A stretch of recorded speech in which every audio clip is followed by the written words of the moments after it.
Matt Campbell doesn't care about winning.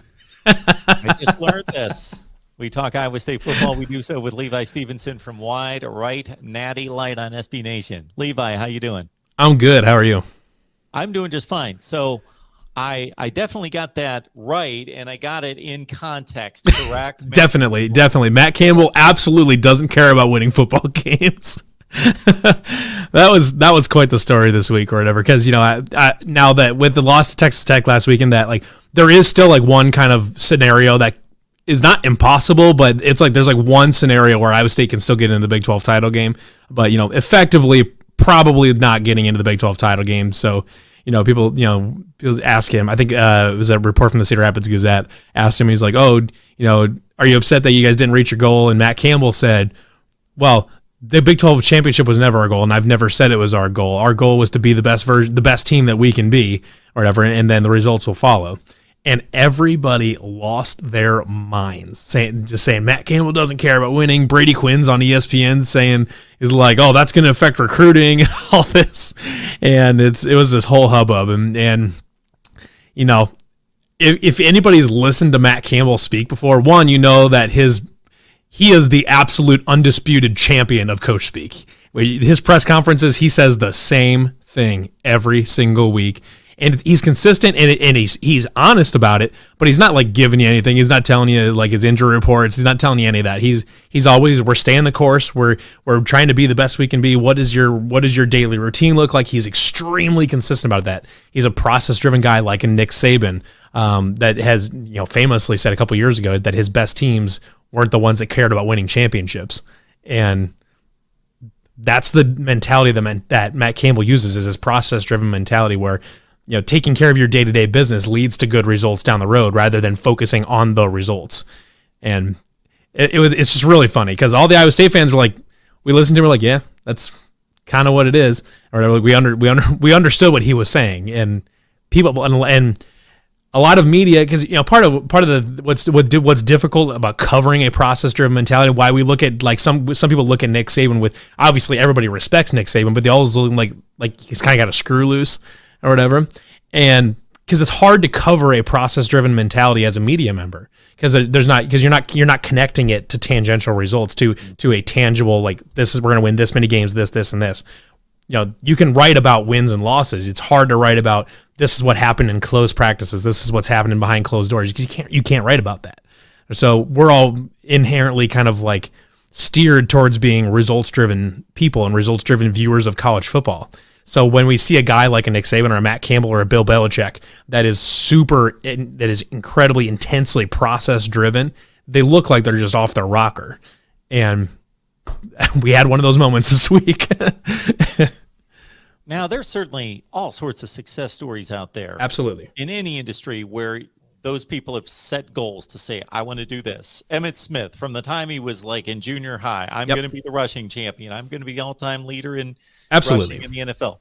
There's no question about that. But it only does make sense that if you want to create, let's say you want to build the best car possible, that you're not focused on, I want to sell 100,000 cars. You're focused on building the best car that you can build. If you want to be the best author possible, you're not focused on, I want to sell 1 million books. You're focused on honing your writing skills. Mm-hmm.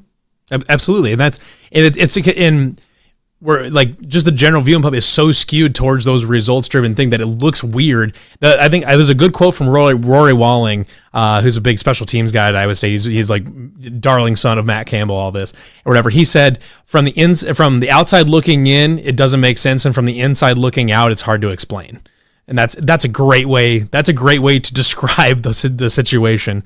And it was just kind of entertaining for Iowa State fans watching everybody else freak out and think Matt Campbell doesn't care about winning because he said his goal wasn't to win the Big 12 title or whatever, as far as explicitly stated. Does that mean that Matt Campbell doesn't want to win a Big 12 title? Obviously not. That's a silly assertion that he doesn't care about winning or doesn't want to win a conference title. But yeah, it would be awfully difficult to take over a 2 or 3 win program and elevate to Big 12 championship appearances without, that being right.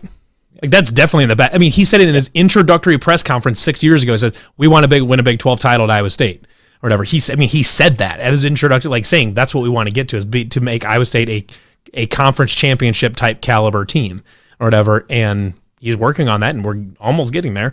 But he believes that you get there by focusing on making every single day count, doing the right things every single time and every single day, no matter how big or how insignificant. That something like making the decision to eat a salad instead of a cheeseburger on even on one single day can change how things go for you going forward. And consistently making that decision to eat healthy or to watch a little bit extra film or whatever it is, consistently making that decision over long periods of time yields better results. And that's how it works. And it's kind of a weird way. It's not a way that a lot of people naturally think about things because a lot of sports and even non-sports were conditioned to set goals and then try to reach the goals, set tangible goals. Like you see lots of things where you have like, you're supposed to set small goals and then work your way up to bigger goals and stuff like that. It's a pretty common way to approach problems. And that's not a wrong way to approach problems. And like you said, there's tons and tons of success stories of people that are very goal-driven people and say, we're going to do this, and they have very tangible and precise markers to measure their success. There's nothing wrong with that, but that's not how Matt Campbell does it. He measures his success a little bit differently, and it was a little bit of shock to the system for people that aren't used to hearing that.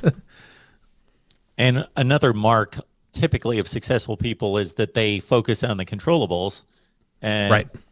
A controllable was not giving up a 62-yard field goal. That was not under the control of, for the most part, unless, of course, the defensive line broke through and blocked the kick. But other than that, all you can do is watch it sail through the air and split the uprights. Yeah, I mean, that's one of those. I mean, his previous career along was 48 yards. So it's, I mean, at that point, you really just got to kind of tip the cap and say, nice kick, and that's just what it is. I mean, you can certainly make the argument that Iowa State should have played a lot better in the first half or even in a little bit in the second half where they should have even been in that position in the first place.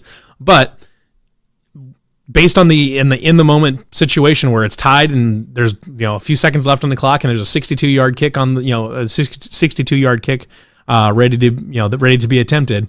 If you're Iowa State, you're feeling pretty good about that. It's about your odds most of the time about him not making that. And they had Jalen Knoll back there to return it too, so potentially getting some sort of kick six type of situation either. So you feel good about not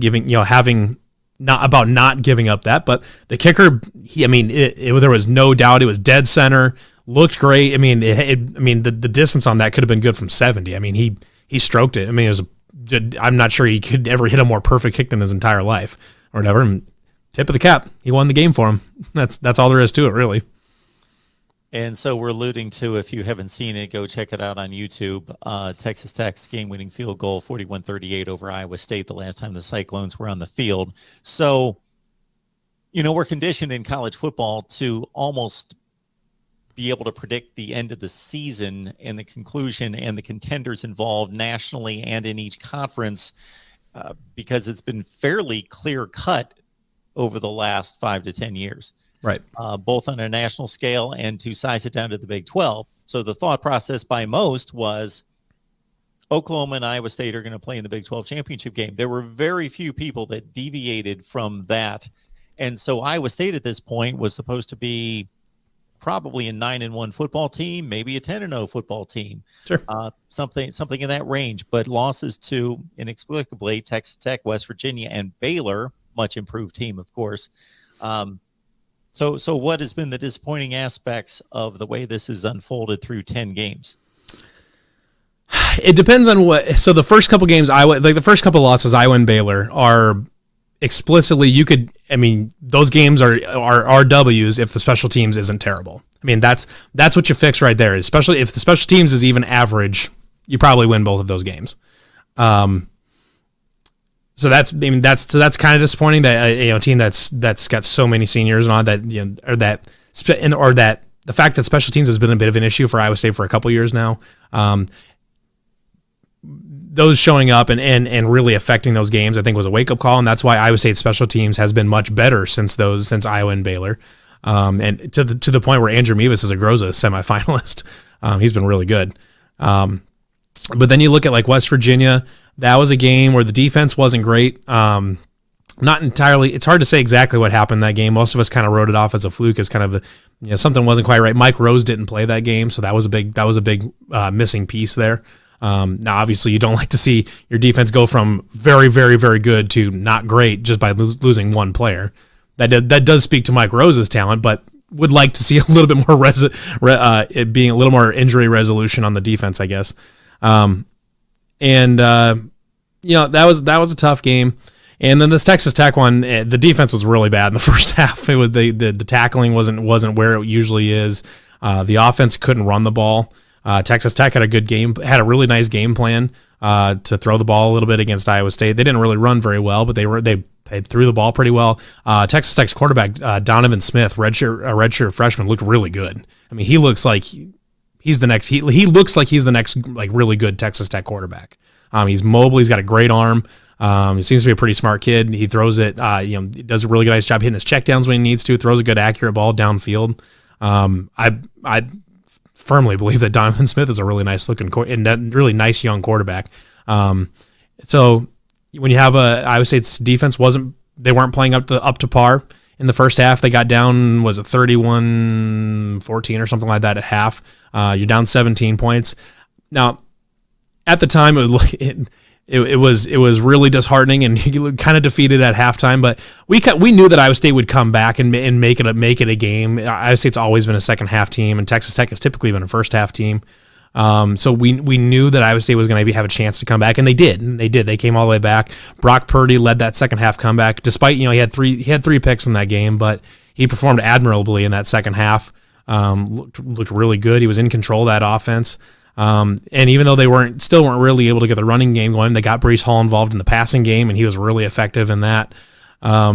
They came back. They dug themselves too big a hole at the beginning, and that's just what it is. So I mean, how they lost kind of varied on the game. It wasn't anything. It wasn't any like consistent thing. The first two games was special teams, and the second two games was defense, which was kind of odd because otherwise the defense has been really good all year. So I think really the most disappointing is to see that you had all of these seniors come back, and we talked about it a little bit on our YouTube show, The Nightcap, earlier this week, last night. Is that Iowa State? You could make a very good argument that at least 5, maybe up to 7 players that are starters right now could be considered the best players ever at their position at Iowa State. Brock Purdy, Breece Hall, Charlie Kohler, Mike Rose, Greg Eisworth, Eni Wazirika, and Will McDonald all have a very good argument. I think Will McDonald and Eni Wazirika are the only two that would be like kind of questionable, because Will McDonald still has 2 years to play, or he could still play 2 more years, and Eni was a really late bloomer. But he's had a really dominant season. But at minimum, Mike Rose, Brock Purdy, Breece Hall, and Charlie Kohler and Greg Eisworth, you can make very strong arguments that they're all the best in their position in school history. And Brock Purdy maybe being the best overall player in school history. I mean, how often do you have 5 to 7 all-time players on one team coming back? I mean, like 2001 Miami, but like as far as like in the context of that school, not obviously. I don't know if any one of those you would throw in the all-time college football grade category, but Iowa State for sure. In the context of the school, not very often do you have 5 to 7 or more all-time greats on one team, and they were part of. And it's not just that too, but those guys were part of the making of Iowa State football to what it is. Because before that, you had like David Montgomery and Alan Lazard. They helped build it, and they helped change the kind of the culture and really turn around the program. But this group, Mike Rose and Brock Purdy and Charlie Kohler, especially, that have been here and Greg Eisworth, that have been here forever. Those guys are the ones that took what Alan Lazard and Dave Montgomery and Marchie Murdoch and those guys, what they built, and they turned it into what Iowa State football is now, where they feel like a good program. It's like it doesn't feel like an old Iowa State team that's just kind of getting lucky, or they're on it doesn't feel like a fluke. And those are the guys that made that happen, where to now Iowa State looks and feels like a solid program that can be good year in and year out. And those are the guys that turn around and made Iowa State football. And they didn't resurrect it because Iowa State was really never consistently good before that. They were the birth of Iowa State football as we know it today, which is as a pretty good program, and certainly a respected program. And it's just like basketball when George Niang finally graduated. Like we never thought we'd see his senior day because he was there forever and he played forever. We are quickly approaching next Friday, a week from tomorrow, is Brock Purdy's senior day, and it's funny because he could actually still, if he used it, he's a true senior, and he has not used a COVID year. So technically, if he used a COVID year and then something happened next year that they used his red shirt, he could theoretically still play in 2023. But he's not gonna, I don't think. But I would assume he's probably done after this year and getting ready to move on to the pros. But guys like, Brock and Charlie and Brees and Mike Rose, those guys are legends. Those guys are legends at Iowa State that are still playing on the football field. So it's more, the disappointment is really to see like those, and Chase Allen is another one. I keep leaving him out, but he was a huge part of this. Those guys have put in so much work and they've done so much to change Iowa State football permanently, I think. That it's kind of sad to see them leave, and it's disappointing to not see them get a shot to win that Big 12 title. Please like the video, share these videos out there on social media, because if you enjoy the content, then others will as well.